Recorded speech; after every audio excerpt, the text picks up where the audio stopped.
છે એમડી સાગઠિયાનો બની રહેલો નવો બંગલો।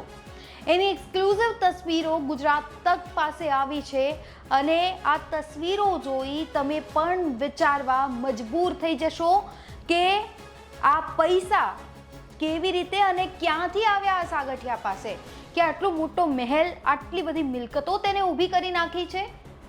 આ જ વિષય પર આજે વાત કરવાના છીએ। નમસ્કાર, આપ જોઈ રહ્યા છો ગુજરાત તક અને આપની સાથે હું છું સૌમ્યા।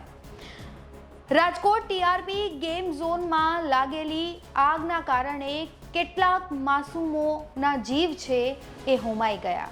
28થી વધુ લોકો આ ગેમ ઝોનમાં ખાસ ગયા હતા એન્જોય કરવા માટે, પરંતુ તેમને ક્યાં અહેસાસ હતો કે એ તેમનો છેલ્લો દિવસ હશે, એ ડેથ ઝોન બનીને રહી જશે।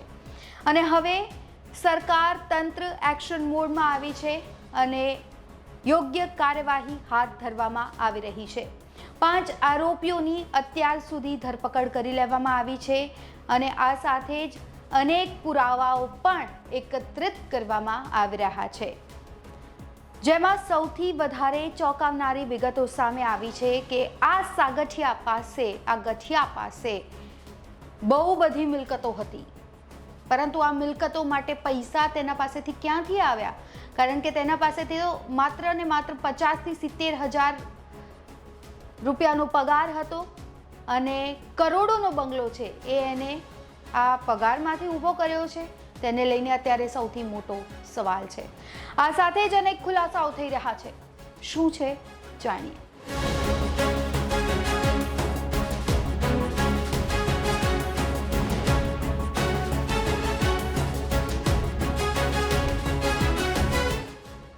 રાજકોટમાં થયેલા ટીઆરપી ગેમ ઝોન અગ્નિકાંડમાં બેદરકારી અને ભ્રષ્ટાચારની નીતિના કારણે 28 માસૂમો જીવતા ભૂંજાઈ ગયા છે।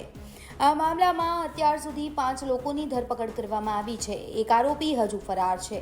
એસઆઈટીના રિપોર્ટમાં પણ જણાવવામાં આવ્યું છે કે આ ગેમ ઝોનમાં અધિકારીઓ અને વિભાગના કર્મચારીઓ હોય તે બધા જ આ અગ્નિકાંડમાં જવાબદાર છે।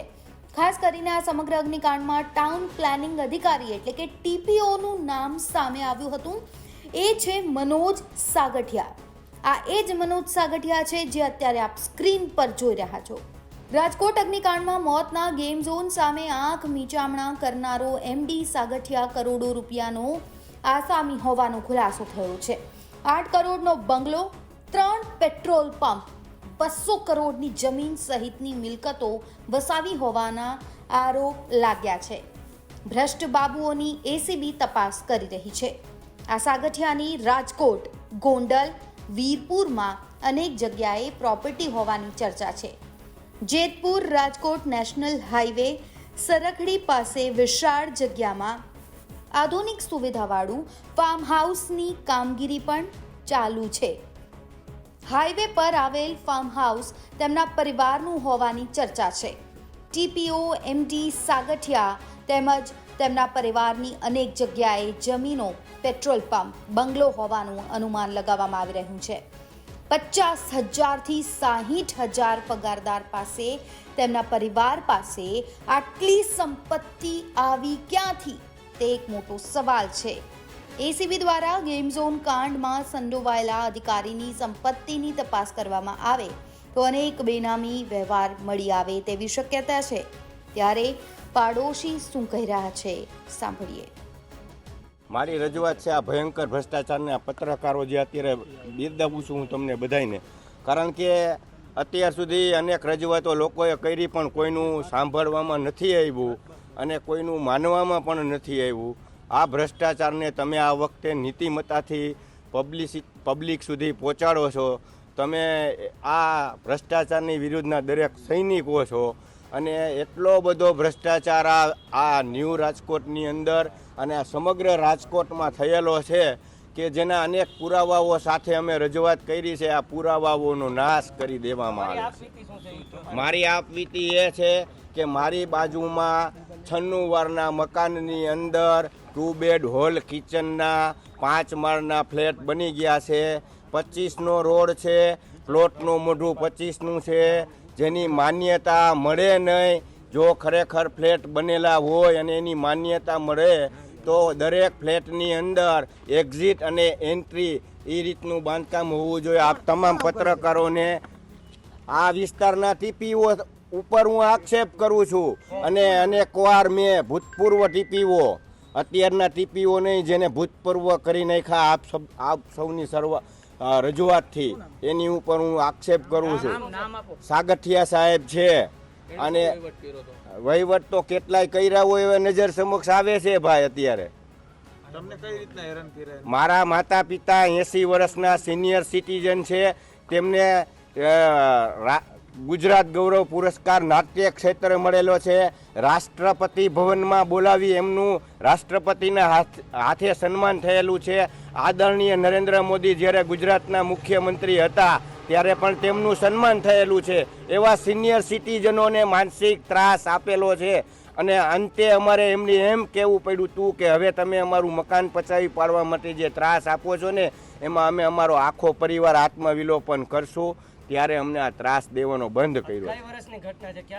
આ 6 વર્ષ દિવસ પહેલાની ઘટના છે. ત્રાસ એટલે એક જ દિવાલે બાંધકામ ચાલતું હોય તો તમે વિચાર કરી લ્યો શું હોય. કારણ કે મારું મકાન રોડ ઉપરનું મોઢું હતું અને એને જે મકાન લીધો ને એ બાજુનું હતું. એને એમ હતું કે આ લોકોને દબાવીને પડાવી લેશું, પણ અમે જાગ ઝીલી છે. ક્યાં ફરિયાદ કરવી સાહેબ, ક્યાં ફરિયાદ કરવી, કોને ફરિયાદ કરવી? આજે એટલા માટે હિંમત આવી કે આ 42 જણા નિર્દોષ મરી ગયા ને, તો આના કરતા આપણે પણ આમાં હોમાઈ ગયા હોત ને સારું હતું. આ આટલો ભ્રષ્ટાચાર ચાલે છે. પાછળની શેરીમાં ભાનુબેન બાબરિયા રહે છે, એની બિલકુલ બાજુમાં અત્યારે 300 વારમાં આ બાંધકામ ચાલે. આ અનામિકા સોસાયટીનો કાયદેસરનો નિયમ છે માત્ર 100 વાર જગ્યા આપવી. આ માણસે કઈ રીતના 300 વાર જગ્યા ભેગી કરી, આ પણ એક સવાલ છે. અને આને વચેટિયાને પકડો ભાઈ, વચેટિયા ઉપર FIR કરો. કોઈ અધિકારી, કોઈ નેતા ડાયરેક્ટ પૈસા નથી લેતા. વચેટિયાઓ ઉપર FIR કરાવો અને આના મોબાઈલ નંબરની ડિટેલ કઢાવી અને આના વચેટિયાઓને પકડો. આજની તારીખમાં આ વિસ્તારમાં આમના વચેટિયાઓ કહેતા ફરે છે કે અમને કાંઈ નહીં થાય. તમે જોઈ લેજો, હજી અમને વિશ્વાસ નથી કે આમાં ન્યાય મળશે. ઘણા બધા છે સાહેબ. વચેટિયાનું નામ લઉં ને તો પછી મારે જીવવું મુશ્કેલ થઈ જાય. આ હિંમત કરીને આપું છું. તમે બધાય મને ભવિષ્યમાં મારા માતા પિતાને કાંઈ તકલીફ થાય ને તો તમે સાથે રહેજો. ઘણા. આના એક વચેટિયા ન હોય, વોર્ડ વાઇઝ નિમેલા છે. જેમ પોલીસના બાતમીદાર હોય ને તેમ સાહેબ એની ઘરે CCTV કેમેરા છે. કઢાવો રેકોર્ડિંગ. આ ACB વાળા ને PCB વાળા ને CPB વાળા વાતું કરે છે, એને ઉપાડ્યો એ ભેગું અહીંયા રેડ પડવી જોઈએ.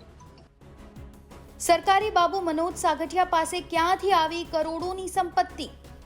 આ ભ્રષ્ટાચારી બાબુના પાડોશી મંત્રી ભાનુબેન બાબરિયા છે અને તેમની બાજુમાં જ TPO MD સાગઠિયાનો નવો બંગલો બની રહ્યો છે.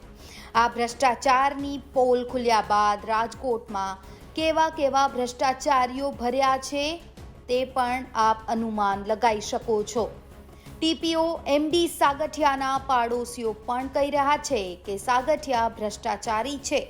કરોડો રૂપિયાની મિલકતો વસાવી હોવાનો સાગઠિયા પર આરોપ લગાવવામાં આવી રહ્યો છે. હવે સવાલ અહીં એ છે કે 75,000ના પગારદાર પાસે આટલા મોટા પાયે સંપત્તિ કેવી રીતે આવી? તો અત્યારે આ રિપોર્ટમાં બસ આટલું જ. ગુજરાતના તમામ મહત્વના સમાચાર જોવા માટે અને જાણવા માટે આપ જોડાયેલા રહો ગુજરાત તક સાથે. નમસ્કાર.